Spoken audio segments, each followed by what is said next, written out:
So welcome to another episode of the IMF podcast. This is also our inaugural video podcast, which you can watch on the IMF YouTube channel and Spotify, because Spotify supports video. We'll be doing more video as platforms evolve, but for now, this is the audio version for those of you who don't listen on YouTube. Today, we're talking about alarmingly high debt and how fiscal policy might help bridge the gap between the technically possible and the politically feasible. And we're joined by the two heads of the IMF Fiscal Affairs Department, Rodrigo Valdés, the director, and his deputy, Dabla-Norris. You can read their article on the topic in the March issue of the IMF's Finance and Development magazine. Welcome to the podcast. Thank you, Bruce. Thank you for having us. All right. So we hear the word unprecedented in a lot of research these days, and your recent work on debt and fiscal policy is no exception. Maybe, Era, we can start with you. Paint us a picture of just how much of a burden debt has become. Okay, so Bruce, let me start with the global picture. In 2025, global debt to GDP was 93% of GDP. Right. If we fast forward and say, what would it look like over the next, say, 7 years, we're projecting 100% of GDP, Wow. not more. Now, these types of levels of debt are only those that we've seen during wars. So in peacetime, we haven't seen these kind of levels of debt in the past. Now, it's unprecedented because what typically tends to happen after wars, and if you think about COVID as a war where countries sort of ramped up spending, rightfully so, there was a pandemic that needed to be addressed and the economic ill effects cushioned. Typically, if you think about COVID as war, after a war, countries brought down debt. Where we look at the picture now, globally and for some of the large, systemically important economies, what we're seeing is that the trajectory of debt is not bending down. Wow. And that, in a sense, is unprecedented. So even for those countries where debt has stabilized, debt levels for emerging market developing economies are much higher than they were prior to the pandemic. So Rodrigo, maybe how did we go from relatively moderate debt levels to sort of what Era is describing there as essentially unsustainable debt levels in such a short period of time? I think that there are a couple of reasons for that. One was bad luck in terms of shocks. We had the global crisis, financial crisis, and then COVID. And those two episodes produce a step increase in debt for good reasons. Mm-hmm. But at the same time, I think the second part is that we got used to very low interest rates, and therefore having debt was not a problem. And what we see as reality today is that the last 10 years of interest rates was very low is something that won't repeat itself. Interest rates today are much higher. Therefore, the toll that you have to pay for carrying this debt is much bigger. Yeah. And that's super problematic and explains part of this. Adding to this issue of interest rates, let me also mention that for different reasons, we are unable to do the correct things when the situation is normal. It's not strange, but it's good that we can increase debt when needed. Yeah. The problem is that we are not doing the homework in normal times, in good times. And that's more new, I would say, because in the past, when we had good cycles, we used to see that countries will lower their debt ratios. Right now, in many countries, not everywhere, but in many countries, debt continues to go up and up, no matter what. And maybe if I could just come in there, yeah. I mean, one of the things that we found in our research in the Fiscal Affairs Department was that there's sort of a long-standing pattern of political platforms supporting higher spending. So in contrast to the 1980s, where you sort of had this rhetoric of more restraint discourse in fiscal policy making, we see this expansionary discourse taking root. And this is true not just in advanced economies. This was true in emerging market economies as well. So underpinning this rise in debt, there are shocks, but there's also a long-standing pattern of governments sort of giving away goodies and the public expecting or demanding support. And this is a long-standing structural pattern that we observe in the data as well. To put it more in a political sense, typically the leftist parties will like more spending, and society or the opposition will say, wait, let's see what debt is going, don't go too fast. Yeah. Or right-wing parties will say, let's cut taxes. And the opposition will say, wait, let's see. There's a sort of implicit pact right now that each part of society is pushing their agenda without too much opposition of the rest. Nobody cares too much about that. So we cut taxes and increase spending as if it were possible forever. And unfortunately, it is not. And it's interesting because in our research, we actually found that to be the case, that when we looked across the political spectrum, I mean, people are converging. So the two sides are actually converging. And you can see this in the way they speak in their manifestos. So, I mean, what does it mean? Like, what does all this debt mean for those governments that are actually trying to keep their electorates happy? At the end of the day, this is a very complex problem because people are not suffering the consequences immediately. There are many potential really bad consequences, but we're not seeing this immediately. This is a gradual sort of build-up process until you hit the wall. There are, however, a few things in the short run that are happening underneath that are not very visible but matter. Interest rates are higher because of higher debt. That means that if you want to buy a house, you're paying a higher mortgage because of the fiscal side. Yeah. There are taxes that you need to put there, that distortion, that produce problems for the workings of the economy. So that's another negative. So it's not free what we're seeing. But unfortunately, what we see is that it's very difficult to get together and say, okay, look, this will be problematic in a few years. Let's act now. And that's the optimal part. And then maybe just to add to what Rodrigo was saying. I mean, already when debt levels are really high, there's a lot of pressure for monetary policy to accommodate. And so there's risk of fiscal dominance is something that worries us. And the higher the level of debt, the more the incentive, if you will, to have some form of financial repression. We've seen this, and history teaches us this lesson. So this is nothing new.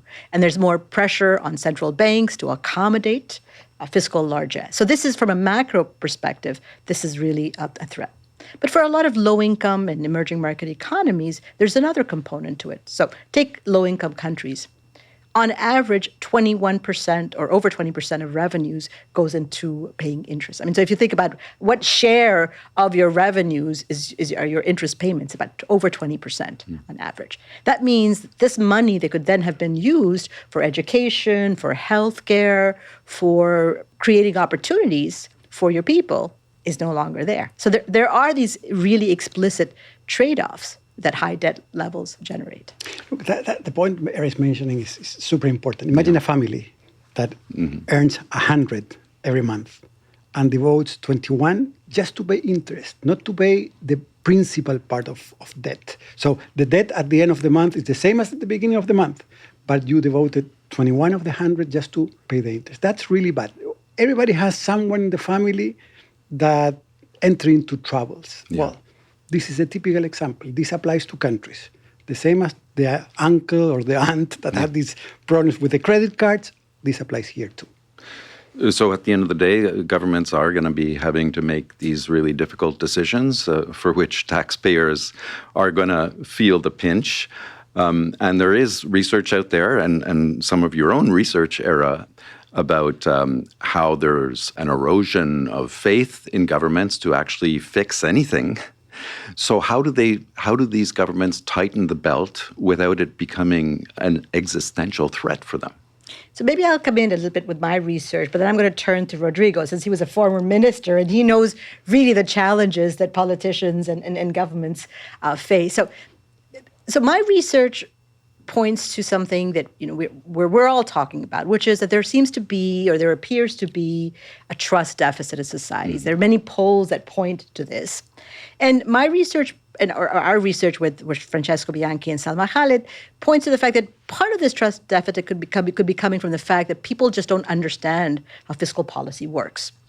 So in our survey of 27,000 nationally representative individuals from 13 countries, we found that only 40% understood that lower taxes or higher spending leads to higher deficits. Right? Less than 60% could accurately identify the level of debt in their country, let alone in high debt countries. So the situation was even worse in high debt countries. And so there is this sense that if you don't understand what fiscal policy is about or what this debt can imply, then why should we have reforms? Or why is fiscal consolidation of any sort necessary? Why should we tighten our belt when we don't even understand the situation? So that's one part of the story. Yeah. A second really important part of the story is that we found that it makes you, if you don't understand or if you don't trust the government, it makes you more pessimistic about the efficacy of policies. So in our survey, we found that people who trusted their government or who reported trusting their government were 20% more likely to believe that their policies, their policy actions were actually going to help reduce or stabilize debt. They were also more optimistic about how they were going to fare, so their welfare as a result of these policies. So in essence, not understanding what economic situation is or what fiscal policy can do and what high level of debt can do can breed this mistrust. And then lack of trust in itself can also mean that you don't trust that the government will actually do the things that is required to correct the situation. Let me give you one line that I think is very telling, has been used by some politicians. Now that they say, look, we know what we should do. The problem is that we don't know how to win the next election after we do what we have to do. And that goes to your point, that this is not very popular at the end. So the way out at the end of the day, and this is our piece really in F&B, is that you have to build a broad coalition of trust to go ahead. And that trust is not mechanical, it's not that there's a recipe, but you need to have, first, you need to explain. People need to understand fundamentally. Exactly. They have to be a simple explanation of why you need to do this. Second thing that is critical, people need to find that this is a fair arrangement. If you really believe that the cost will be bear by you and not the rest, that's a no-no. So how to produce a package that is equilibrated is pure politics at the end, but it's central to the fiscal policy to work. And in our piece, we mention a few things that help this. Transparency, for example, is important. So that's why at the fund we push a lot about transparency on fiscal. There are many other, I would say, small institutional things that you can do at the fiscal level that at the end help to build this trust that people need to see to jump with you through the process of solving this. You will need to probably cut a bit of your spending side. Probably you have to increase a bit of your taxes.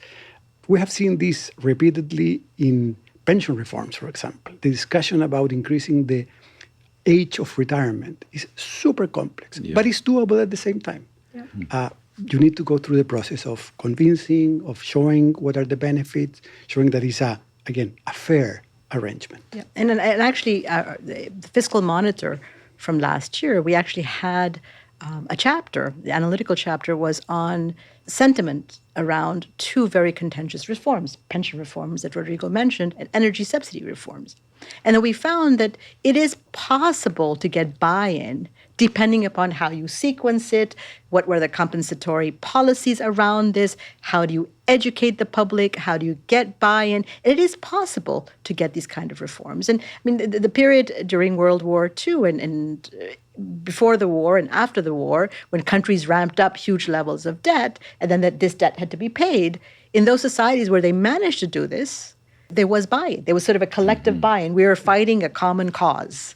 And there's a purpose behind this level of debt, and this is why we need to do this. So I think there's getting this kind of a common understanding and buy-in, because people have an intrinsic fear that they are the ones who are going to be penalized. In fact, my research shows that very, very clearly. So if you ask people who are wealthy, who do you think that you believe there will be an adjustment? On whom do you think taxes will be raised? They point to the wealthy and corporations. Yeah. And if you ask lower middle or middle income individuals from the survey, who do you believe, whose spending will be cut? They believe pensions will be cut, or those types of benefits that they receive will be cut. So there is a sense of loss aversion. People believe they will be hit by any fiscal action or any adjustment, which is why building these kind of coalitions, as Rodrigo was saying, and really trying to get buy-in or support for these reforms becomes so important. Yeah. Well, I think there's a sense of this instant satisfaction that people are looking for, and the benefits from these policies usually take a little bit of time before people can realize them. And you talk about, in your article, you also talk about the multi-generational impact of this debt burden, and how it's not only today's problem, that tomorrow's workers will continue to pay for this. So where does the responsibility lie in terms of, managing this debt from one administration to the other? So maybe I'm going to just sort of be a little philosophical and step back a little and say, fiscal policy is inherently always about this question of who will pay. Because every time you rack up debt, you have to pay for it. I mean, you need to generate enough surpluses in the future that can be taxed in order to repay the debt. And so there's fundamentally an intergenerational component. It's either today's taxpayers or future taxpayers. And any other solution that you can think about to bring down debt requires this kind of a trade-off. Somebody has got to pay. Either it's creditors or debtors. I mean, so there's always a trade-off there. And the intergenerational one is a particularly tricky one for a lot of advanced and emerging market economies at this juncture. Why?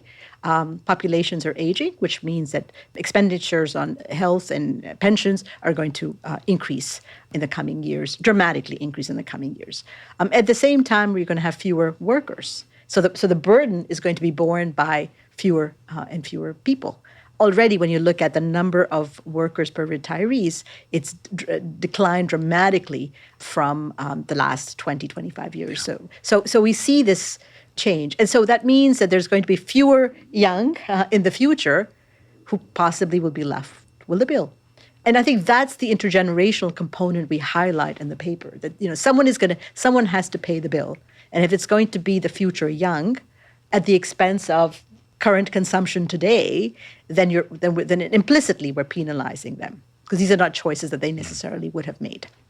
Yeah, I mean, we are entering in a phase in the world where many countries are peaking their levels of population. And if we continue having few babies, we're having one per woman on average. That means that this will continue. And that means that the same debt has to be, at the end, managed by fewer and fewer people. This very complex.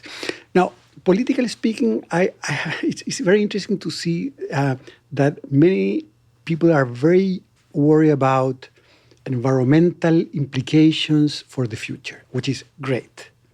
Those same do not care too much about debt.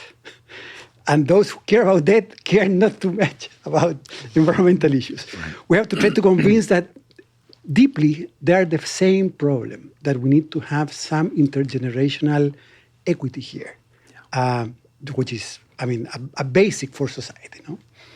And for in the article, we emphasize this, that, essentially resolving this debt conundrum, the high debt conundrum, is an issue of fairness. It is an issue of fairness across different groups and societies across time. Right. And so going back to this trust, in the article, you say that, in fact, yes, fiscal policy is about, distributing the costs across time, as you just said, and across different social groups, and that trust is the currency that makes that distribution politically feasible. But as you also alluded to, trust is really at an all-time low. So how do you fix that, and what are the consequences if that trust is never regained by governments? Look, let me say that it's difficult but not impossible first, because we see some cases around the world where there is an agreement that you need to do an adjustment. In my own country, in Chile, for example, these days, there's a big scandal because of fiscal numbers, and that's very good because societies learn that this is important.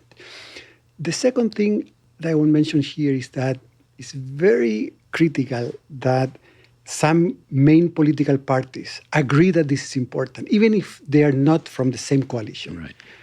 If you have an equilibrium whereby basically those in power want to do something, but the opposition doesn't want to pay any cost, and moreover, they want to use the opportunity to point, etc. That's much more difficult. So this starts, I think, from the main parties talking to each other and saying, look, there are some topics which we really have to put to the side, that if we really do the political discussion in the short run with this will not end well. Countries have done this. In the past, for example, in Spain, this is a very interesting case for pensions, that they decided, you know what, we cannot run presidential platforms on pensions because then pensions are so long run, so complex. And they agree, let's put it on the side. Yeah, sorry to interrupt you, but Uruguay is another very good example of a contentious pension reform that was that they were able to carry out. I mean, Morocco is another example of energy subsidy reform. So there's lots of examples of reforms that were carried out across different countries. I mean, I think it's important to understand that fundamentally there is a present bias in policymaking, right? I mean, what happens 5 or 10 years down the line, it's hard for policymakers and also individuals to worry about, right? There's a present bias in the way we think about our lives as well. So it's not surprising. But the ingredients that Rodrigo and I have talked about in the article as well, which are communicating, making sure that people understand, being clear, explicit about the trade-offs and what the cost of inaction could be. So educating people on this, and for the political parties to have dialogue and discussion on what the costs are for them, and thinking about this not just in terms of a present issue, but from an intergenerational perspective, can be really important in highlighting what the trade-offs are. In the article, we mentioned a few sort of institutional arrangements that help. I mentioned transparency recently, but there are things, for example, fiscal councils. It's a new technology, quote unquote, that is being used in many places where it's really a watchdog across parties who is a bit of a problem for the Minister of Finance because this watchdog will be pointing to things. But that helps to produce the consensus that you need. The same happens, for example, with managing well fiscal money. It's very, very important to avoid this feeling that many people have that this is waste. If it's waste, why I would really care? Exactly. And if it's waste, then why should I pay taxes? And you see this in a lot of developing emerging market economies. Tax to GDP ratios are really low, and it's really hard to mobilize revenues because you have massive corruption scandals and that sort of force people to think, well, why would I pay my taxes if they're just going to be wasted in the first place? So I think that is really important. So how to manage the wage bill, how much money you pay to your people in the government is critical. What do you do with public enterprises? Sometimes there is waste there. You can arrange ways to really make a review of one sector. Are we doing this correctly, or we could do more with less money? That is critical to build this trust. So, the skeptics would say that building trust doesn't pay the bills. But what you're saying here is, maybe it does, right? Well, maybe it forces people to also understand that citizens to understand that they can't have it all. Right. But they all can also understand, just using the example that Rodrigo gave, like in a family, there's budgets and there's constraints, and something has got to give. Mm-hmm. And then the question is what? That's decided by the social contract that exists in different societies. But that kind of a discussion and dialogue has to happen. And so the point is that if citizens and governments understand that there's trade-offs and there's costs, because so often we don't even have that debate about costs, then it's easier to at least converge on what are the parameters we should be discussing and where we can give. Complicated. There's all kinds of things happening in the current fiscal space. Thanks so much to the both of you for trying to make sense of it all. Rodrigo Valdés is the director, and Dabla-Norris is the deputy in the IMF's Fiscal Affairs Department. Thank you so much. Thank you, Bruce. Thank you, Bruce, for having us. And again, you can read the article on the debt reckoning in the March issue of Finance and Development magazine. Go to imf.org/F&D. You can also follow us on Twitter. Our handle is @IMF_podcast. I'm Bruce Edwards. Thanks for listening.